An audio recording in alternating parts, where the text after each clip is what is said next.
ఏరు దాటేదాకా ఓడమల్లన్న ఏరు దాటినాక బోడమల్లన్న అనే సామెతను బాగా ఫాలో అవుతుర్రు మన లీడర్లు. గెలిచేదాకా ఒక మాట, గెలిచినాక ఒక మాట ఉంటుంది. ఏమన్నా అంటే నీతులు చెప్తారు. అందరు అట్లనే మోపైనరులా. లేటెస్ట్ న్యూస్ ఏముందో తెలుసుకొని చెప్తాను పోయిండు మా రాజేషు. ఏం చేస్తుండో చూద్దాం పాండ్రి. అగో మళ్ళా ఏదో వేషం కట్టిండు కదా. ఇది వేషం కాదు, సింగరేణి కార్మికుడి ఆవేదన, ఆవేశం, కడుపు మంట. ఎందుకు? ఏమైతుంది? ఎందుక వేల మందికి అన్నం పెడుతున్న బంగారు బాతు ఎవరి పాలైతుందో, మా బతుకు ఎంత ఆగమైతుందో అని వాళ్ళ భయం. ఎందుకు ఆగమైతాయి? ఎందుకేందబ్బా, సింగరేణి బొగ్గు గనులను లేకుండా చేస్తున్నదట సెంట్రల్ సర్కారు. ఉన్న గనులను ప్రైవేట్ వాళ్ళకి అమ్ముతున్నదట. ఇక బొగ్గే లేనప్పుడు ఇంకేముంటుంది ఆడ మన్ను. అయ్యో, ఎందుకు అట్లా చేస్తుంది గవర్నమెంట్? ఎందుకంటే ఇట్లాంటి బంగారు బాతులను ప్రైవేట్ వాళ్ళకి అమ్ముక దొబ్బుడే వాళ్ళ పని.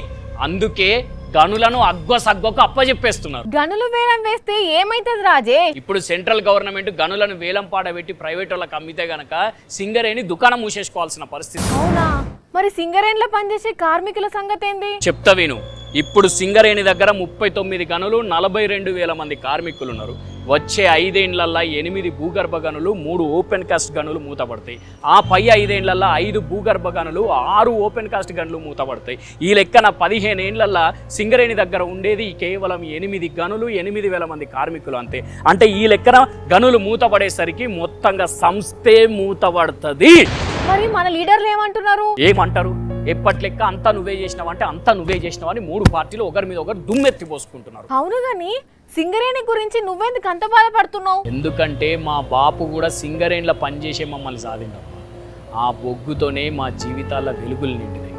అందుకే ఈ బాధ. అవును, సింగరేణి అంటే ఒక ఎమోషన్, ఒక బ్రాండ్. సింగరేణి అంటే ఎంత కదర్ ఉంటుంది, కష్టానికి తగ్గట్టు జీతం కూడా ఉంటుంది. అట్లాంటి సంస్థను అందరు కలిసి ఆగం పట్టిస్తున్నారు. ఇక్కడ గనులు వేలం వేస్తామంటారు, అటు పోయి వైజాగ్ స్టీల్ ప్లాంట్ అమ్ముతామంటారు. ఈ గవర్నమెంట్ కు ఏదో ఒకటి అమ్మకపోతే ఏం దోయదా ఏంది? గట్టిగా అడిగేటోళ్ళు లేక ఆడిందే ఆట పాడిందే పాట అన్నట్టే ఉన్నది వాళ్ళకు. మన లీడర్లు రాజకీయాలు పక్కకు పెట్టి గట్టిగా పట్టుబడితే వేలం వేసుడు అయిపోతుంది.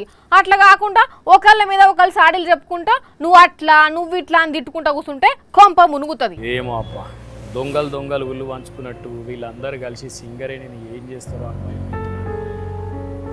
గవర్నమెంట్ బొగ్గు గనులను వేలం వేస్తే సింగరేణికి బొగ్గు గనులు లేకుండా పోతాయట. గనులు లేకపోతే వచ్చే 15 ఏళ్లల్లా సింగరేణి పని అయిపోతుందట.